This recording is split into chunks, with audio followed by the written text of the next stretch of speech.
pwede guys, for today's video on the Wave 100 ay bigyan ng tips kung paano mag-full wave ng kanyang stator. So ang gamitin natin regulator ay Lihowa. Para masimulan natin ang trabaho guys ay kailangan tanggalin natin ang kanyang stator cover. So ito na nga guys, natanggal natin yung stator cover at ang kanyang stator ay naka-attach dito. So bibigyan ko ng tips o idea o basic tips kung paano ito i-full wave guys. So di na kailangan pag i-pull out ang stator guys. Kahit sa ganitong sitwasyon ay pwede natin siyang i-full wave. So nakita nyo bang tinuro ko, yan po ay ang kanyang ground connection, which is as tinatawag natin starting winding. Yung katalabi naman niyang linya is yung yellow, yan na yan. Yan po ay lighting. So ang next naman yung tinuro guys naman po ay kanyang charging. So yellow at saka puti.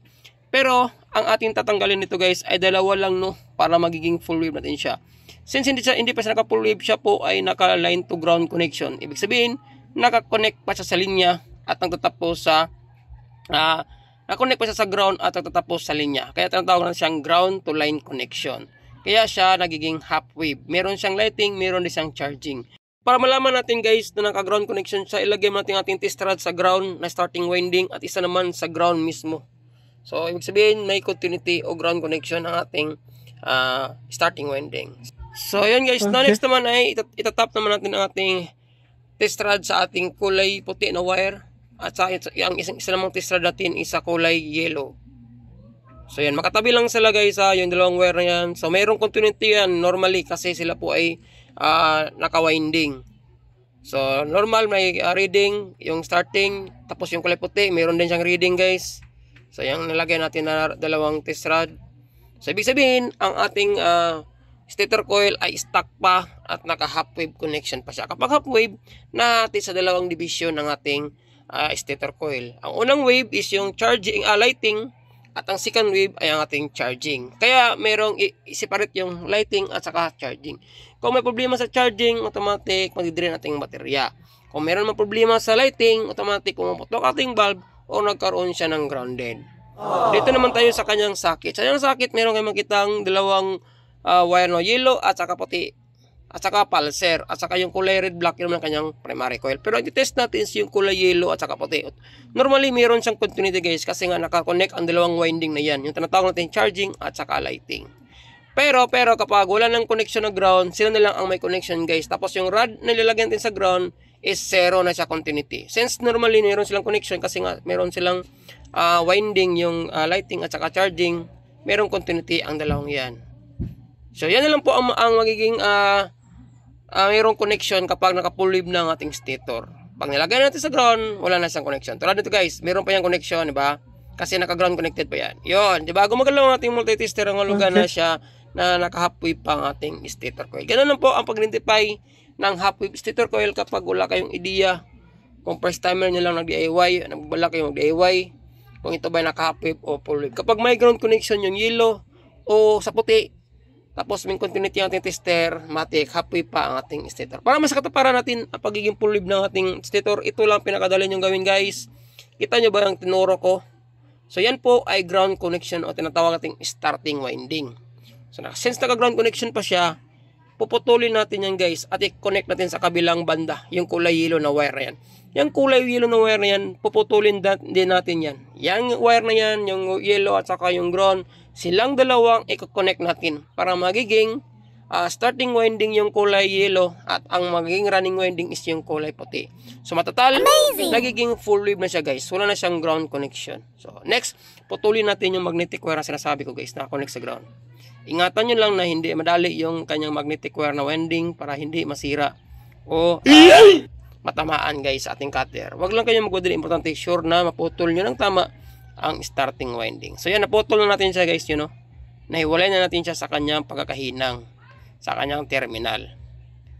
Ingatan lang natin, dandahan natin ang pag-pull out ng magnetic wire na yan. So since na-pull out na natin yan guys, next naman yung wire na nakahinang sa poste ng lighting. So katabi lang sila guys ng poste na yan Hindi na kayo malilito yan kasi napakadali lang po identify ang yellow na wire kumpara sa kulay puti na wire. Basta next niya guys, next na area, yung kulay yellow na yan, yan yan ang puputulin natin. Yung wire na yellow at saka yung magnetic wire, sila ang pagdudugtongin natin guys. Ganun lang po ka simple ang pag full wave ng ganitong design na stator coil. Ang iba kasi is pinupull out pang stator para hindi na mahirapan. Pero ito yung pinaka-easiest way guys. Halimbawa kung wala kayong pangtanggal or na-slide yung mga bolt, ulo ng mga bolt ng stator. So pwede nyo hindi pull out ang stator guys. Sa part nito pwede nyo siyang hinangin. So kapag natanggal natin ang dalawang wire, isang magnetic wire sa kanyang wire, pwede natin hinangin ang bawat dulo guys. Lagyan natin ng counting magnetic wire kapag ihihinang natin siya o mag-connect tayo ng bagong wire para mabilis ang ating pagtunaw ng mga lead. So hinang natin yung dulo ng magnetic wire na pinutol natin. So after that guys, next naman yung wire na kulay yellow na nakakonect papunta sa socket ang lagyan natin ng counting lead. Huwag nyo sobrang madami kasi tutulo yun. Yung tamang-tama lang.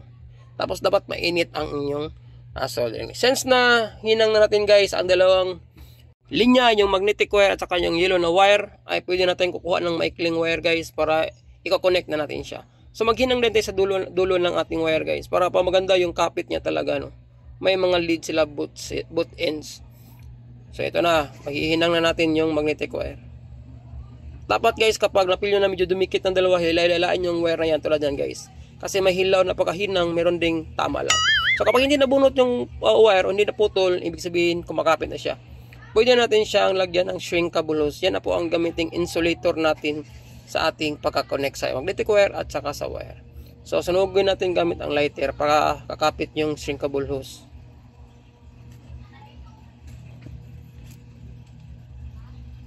Pagkatapos nito guys is kailangan natin padaanin yung wire papunta sa ilalim ng ating magnetic wire. So pakagagapangin natin siya kasi ko-connect natin siya sa yellow na wire na pinutol natin at saka nilagyan natin ng lead. Before natin i-connect, huwag natin kalimutan lagyan ng shrinkable hose kasi yan po ay magiging insulator natin sa pag-connect natin sa yellow na linya. Kailangan ipasok muna natin yan guys. So, tintiin lang natin ang paghapang ng wire sa ilalim. Tapos, tama lang yung haba niya na hindi lalabas sa magnetic wire para hindi masagi ng ating magneto. Kung sakaling ito ay naibalik na natin sa kanyang makina. So, estimate lang yung haba. Yung tama-tama lang. Tapos, tintiin natin siyang paghapangin sa ilalim guys. Tamang-tama lang. So, kapag na kayo nagdi-DIY, huwag lang kayo magmadali. Importante, sure ball lang talaga ang haba nating wire na pagkakaputol. So, sa part na yan guys, yan po ang pinaka-eksaktong haba ng ating wire kung saan marireach na natin yung yellow na wire. So, saka natin puputulin.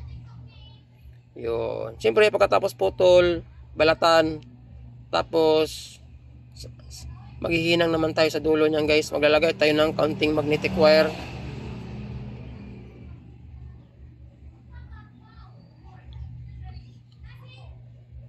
Pagkatapos maglagay ng magnetic wire.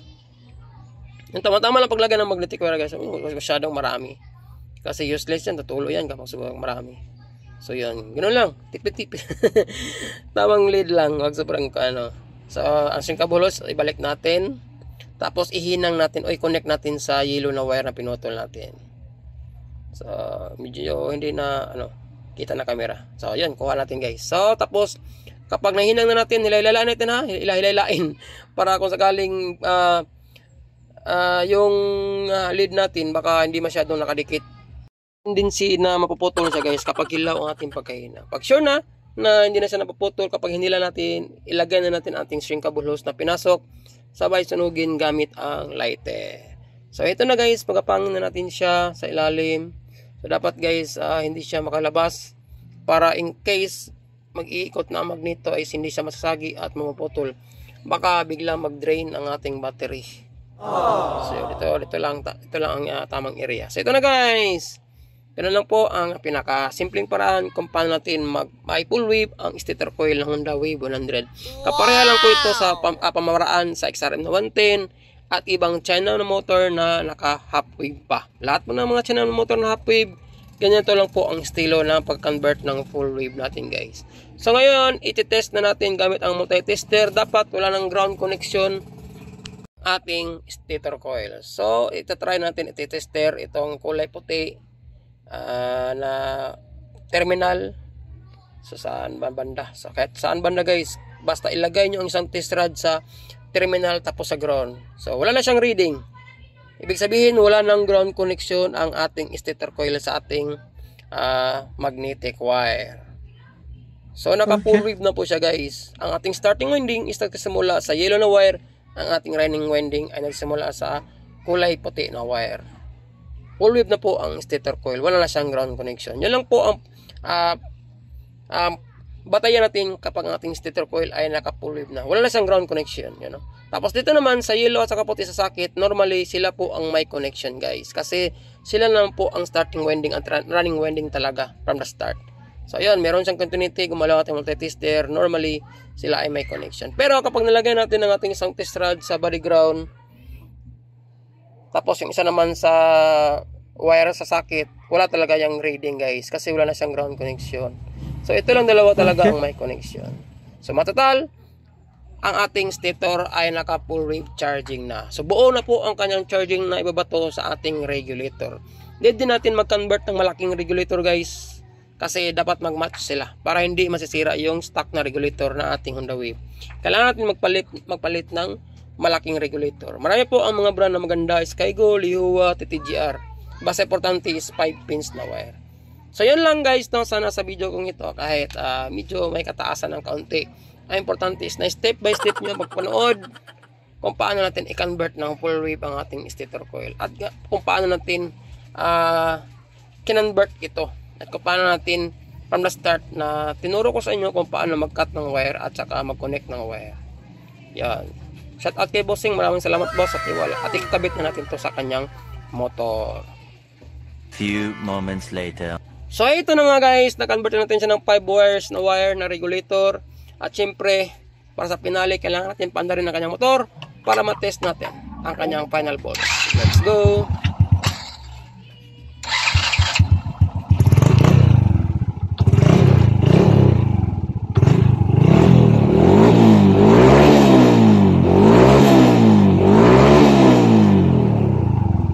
So yun lang, no, dapat yan po ang pinaka-ideal natin na voltahe, 14.21, 14.5. So shout out sa Bossing at salamat sa tiwala sa pagpa-full wave natin sa inyong motor. Maraming salamat at see you sa aking next video. Ride safe. God bless. Ayos.